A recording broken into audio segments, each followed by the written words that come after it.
எங்களோட ஒரு few minutes time spend பண்ணீங்களா சார்? விஜய் ரம்யா. அந்த பணிவை பாத்தியா? கரெக்ட். மண்டே ஆட்ற கொஞ்சம் சார் பாஸ் பண்ணுங்க. திருப்பி ஆட்டுவாரு.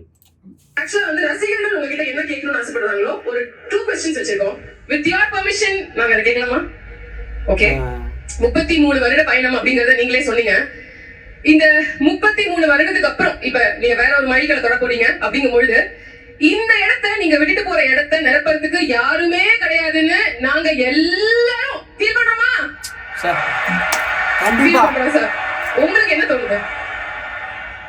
யார் யாரை எந்தெந்த இடத்துல வைக்கணும்னு அவங்களுக்கு தெரியும். வேற லெவல் செம. அந்த அம்மாக்கு ஜாலரா போடாம கரெக்டா பேசினாரு. என்னை சூப்பர் ஸ்டார் ஆக்குனது யாரு? மக்கள். நாளை முதல்வர் ஆக்க போறது யாரு? மக்கள். யார் யார் எங்கெங்க இருக்கணுமோ அவங்க அவங்க அப்படி அங்கங்க இருக்கணும்னு சொல்லி தீர்மானிக்கிறது யாரு? மக்கள்.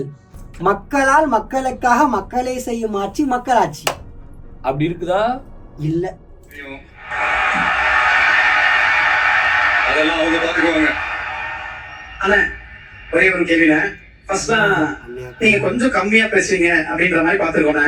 ஆனா இப்போ பேச்சுல இருக்கிற வீரமும் ஆழமும் ஆளுமையும் ரொம்ப பவர்ஃபுல்லா இருக்குண்ணே. அந்த வெறித்தனத்துக்கு அந்த டிரான்ஸ்ஃபர்மேஷனுக்கு என்ன காரணம்? கப்பு தான். நீங்க தானே கேட்டீங்க அந்த ஃபங்க்ஷன்ல. அதே பதில் தான். கப்பு முக்கியம் இருக்குது.